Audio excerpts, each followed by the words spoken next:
Au petit matin, bien avant que le village de Clerval ne se réveille, Mireille, la cuisinière la plus gentille du coin, allumait déjà son four. Son tablier bleu autour de la taille, elle chantonnait en préparant la pâte de ses fameuses brioches. C'était son moment préféré de la journée. La maison était calme et tout le monde dormait encore. Mais ce matin-là, tout bascula. En posant un pot de farine sur la table, Mireille s'arrêta net. Ses yeux s'écarquillèrent. Sa respiration se bloqua. Là, au milieu de sa cuisine, comme sorti de nulle part, se trouvait un vieux grimoire qu'elle n'avait pas vu depuis plus de 20 ans. Un livre qu'elle avait juré de ne plus jamais ouvrir. Et dessus, reposait une plume noire, symbole qu'elle redoutait par-dessus tout. Mireille lâcha un cri si fort que le pot de farine tomba au sol. C'était un cri de panique, rare, terrible, inhabituel chez elle. Ses 2 fils, Bastien et Éloi, accoururent. « Maman, qu'est-ce qu'il y a ?» Mais Mireille ne répondit pas. Elle fixait la plume noire comme si elle brûlait. Enfin, d'une voix faible, elle murmura « Ils m'ont retrouvée. » Les garçons se regardèrent.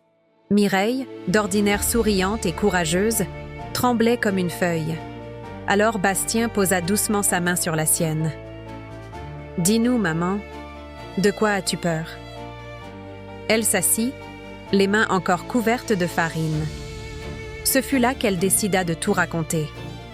Avant d'être cuisinière, avant de faire des soupes qui réchauffent le cœur et des brioches qui rendent heureux, Mireille était la gardienne d'un secret très particulier. Dans sa jeunesse, elle avait été choisie pour protéger la recette d'or. Une recette magique capable de guérir les blessures, d'unir les familles et de redonner espoir. Mais certains voulaient l'utiliser pour commander, manipuler et s'enrichir. Pour leur échapper, Mireille avait fui le monde des grands chefs magiques, abandonné son ancien nom et coupé tout lien avec ce passé. La plume noire. C'était le signe que l'un d'eux venait de la retrouver. « Je n'étais qu'une apprentie », expliqua-t-elle en essuyant une larme. « J'avais 16 ans quand le grand maître m'a confié le grimoire. Il m'a dit « Mireille, cette recette ne doit jamais tomber entre de mauvaises mains. Elle est pure, elle guérit. Mais si quelqu'un de mauvais la cuisine, elle peut empoisonner les âmes. » Éloi, le plus jeune, serra le bras de sa mère. « Mais pourquoi tu as fui, maman ?» Mireille soupira. « Parce que j'ai refusé de la donner au Conseil des Ombres. Ils voulaient vendre cette recette aux riches, aux puissants, à ceux qui payèrent le plus. Moi, je voulais qu'elle serve à tout le monde, gratuitement. Alors j'ai volé le grimoire, et je me suis cachée ici, à Clerval. » Bastien fronça les sourcils. « Et la plume noire ?» Mireille la regarda avec dégoût. C'est le sceau de Maître Corvin, le plus cruel des grands chefs, celui qui m'a traqué pendant des années. S'il est revenu, c'est qu'il n'a jamais abandonné. Un silence pesant s'installa dans la cuisine. On n'entendait plus que le tic-tac de l'horloge et le crépitement du feu dans le four. Puis Bastien se leva, le regard déterminé. « Alors on va le combattre. » Mireille secoua la tête. « Non, mon fils. Vous ne comprenez pas. Corvin n'est pas un homme ordinaire. Il peut transformer les gens en statues, voler leurs souvenirs, briser leur volonté. Je ne veux pas qu'il vous fasse du mal. » Mais Éloi croisa les bras. « Et nous, on ne veut pas qu'il te fasse du mal. » Mireille regarda ces 2 garçons, ces jeunes hommes qu'elle avait élevés seuls, avec amour et patience. Ils étaient devenus forts, courageux, justes. Peut-être qu'ensemble, ils pourraient tenir tête à Corvin. Peut-être qu'elle n'était plus seule. Elle prit une grande inspiration, essuya ses mains et dit « Si on veut me voler la recette d'or, cette fois, je vais me battre. » Elle ouvrit le vieux grimoire poussiéreux. Les pages se mirent à briller comme si elles respiraient encore de magie. Page après page, Mireille retrouvait sa force d'autrefois. Ses mains ne tremblaient plus. Son regard se durcissait. Le grimoire n'était pas seulement un livre de recettes. C'était un guide, un protecteur, un ami. Sur chaque page, des mots d'encouragement apparaissaient en lettres dorées. Celui qui cuisine avec amour ne peut être vaincu. La bonté est plus forte que la peur. Un cœur pur vaut 1000 sorts. Mireille caressa les pages avec tendresse. Elle avait oublié combien ce livre lui manquait. combien il l'avait aidée autrefois. « Maman, regarde !» s'écria Bastien. Une nouvelle phrase venait d'apparaître. « Il arrive ce soir. Prépare-toi. » Mireille releva la tête. « Il faut que j'aille au marché. J'ai besoin d'ingrédients spéciaux. » Au marché de Clerval, Mireille acheta du miel sauvage, des herbes rares, du sel de mer et des épices venues de loin. Les villageois la saluaient avec affection. « Bonjour Mireille. Tes brioches étaient délicieuses ce matin. Tu vas bien? Tu as l'air préoccupée. » Elle souriait, mais son esprit était ailleurs. Elle pensait à la confrontation qui approchait, à ce qu'elle devrait dire, à ce qu'elle devrait faire. En rentrant chez elle, elle croisa Madame Aurore, la vieille sage du village. « Mireille, » murmura la vieille femme en posant sa main ridée sur la sienne. « Je sens que quelque chose de grave se prépare. » Mireille hocha la tête. « Oui, Madame Aurore, mais je suis prête. » La vieille sourit. « Je le sais, mon enfant. Tu as toujours été plus forte que tu ne le croyais. » Le soir tomba sur Clerval. Les rues se vidèrent, les fenêtres se fermèrent. Seule la maison de Mireille restait illuminée. Dans la cuisine, elle préparait la recette d'or. Pas pour la donner à Corvine, mais pour se rappeler pourquoi elle la protégeait. Elle mélangea les ingrédients avec soin, avec amour, avec intention. La pâte se mit à briller d'une lueur dorée. L'odeur qui s'en dégageait était indescriptible.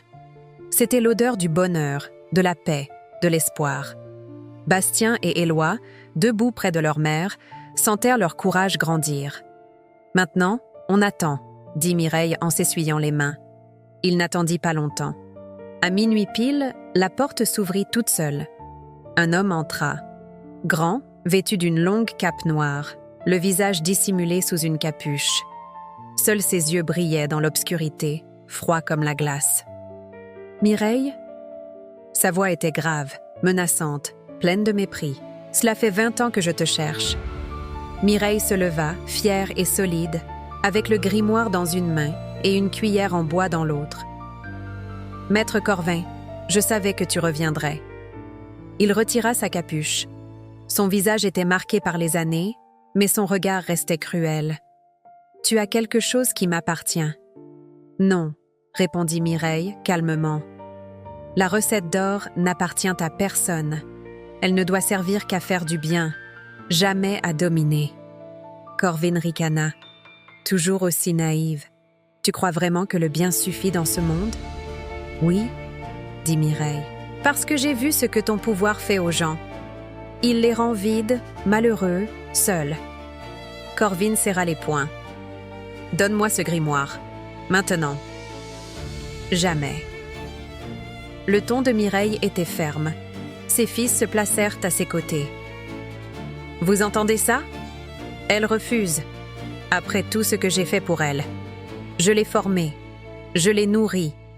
Et elle me trahit. »« Tu ne m'as jamais nourrie, Corvin, » dit Mireille avec tristesse. « Tu m'as utilisée.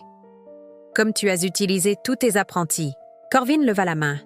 Une énergie sombre se forma autour de ses doigts.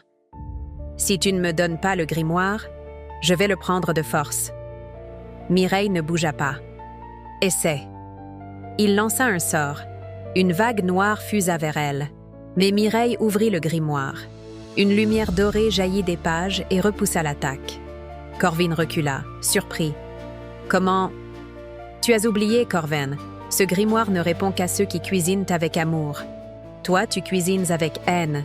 Il te rejettera toujours. » La colère déforma le visage de Corvine.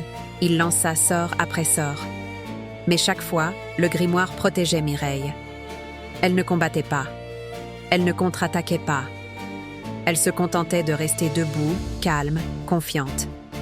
Finalement, épuisée, Corvine tomba à genoux. « Pourquoi? Pourquoi tu ne m'attaques pas ?» Mireille s'approcha de lui. « Parce que je ne veux pas devenir comme toi. » Elle posa une main sur son épaule. « Corvine, tu as passé ta vie à chercher le pouvoir. Mais le pouvoir ne remplit jamais le vide. Seul l'amour peut le faire. » Pour la première fois depuis des années, Corvine sentit quelque chose se briser en lui. Une larme coula sur sa joue. « J'ai tout perdu, » murmura-t-il. « Tu n'as pas tout perdu, » dit doucement Mireille. « Tu peux encore choisir une autre voie. » Corvin la regarda, incrédule. « Après tout ce que j'ai fait, tu me pardonnes ?»« Je ne sais pas si je peux te pardonner, » répondit Mireille, « mais je peux te donner une chance. » Elle lui tendit un morceau de la recette d'or. « Mange, et rappelle-toi ce que c'est que de ressentir de la joie. » Corvin prit le morceau avec hésitation. Il le porta à sa bouche, et dès qu'il le goûta, tout changea. Des souvenirs d'enfance lui revinrent. Sa mère qui lui chantait des berceuses, son père qui lui apprenait à cuisiner, les rires, les jeux, l'innocence. Il se mit à pleurer. « J'avais oublié... » Mireille s'agenouilla près de lui. « On oublie tous parfois, mais il n'est jamais trop tard pour se souvenir. » Corvin resta là, tremblant, pleurant, vidé de toute sa colère. Puis, lentement, il se releva. « Je vais partir. Je ne reviendrai plus. » Mireille hocha la tête. « Prends soin de toi, Corvan. » Il fit quelques pas vers la porte, puis se retourna. « Mireille, merci. » Et il disparut dans la nuit. Bastien et Éloi regardèrent leur mère avec admiration. « Maman, tu es incroyable. » Mireille sourit. « Non, mes fils, je suis juste une cuisinière qui sait que la vraie magie, c'est la bonté. » Le lendemain, Mireille rouvrit sa boulangerie comme si de rien n'était. Sauf qu'au fond d'elle, elle avait changé. Elle n'était plus une cuisinière qui cache sa peur. Elle était une cuisinière qui affronte son passé et qui gagne. Et dans tout le village, on disait désormais, si quelqu'un peut protéger un secret aussi précieux, c'est bien Mireille, la cuisinière au cœur d'or. Son histoire devint un conte que les enfants racontaient à l'école et que les plus grands répétaient le soir au coin du feu. Un conte qui dit simplement ceci: la vraie magie n'est pas dans les recettes, elle est dans le courage de ceux qui les protègent. Mais une semaine plus tard, alors que Mireille préparait ses brioches du matin, elle entendit frapper à la porte. Elle ouvrit. Devant elle se tenait une jeune fille, les yeux brillants de larmes, tenant une plume blanche dans ses mains. « Madame Mireille, je m'appelle Clara. Maître Corvin m'a envoyée. Il m'a dit que vous pourriez m'apprendre la vraie magie. » Mireille regarda la plume blanche, le symbole de l'espoir. Elle sourit. « Entre, mon enfant. J'ai justement des brioches qui sortent du four. » La bonté transforme même les cœurs les plus sombres. Et parfois, la plus grande victoire n'est pas de vaincre son ennemi, mais de le ramener à la lumière.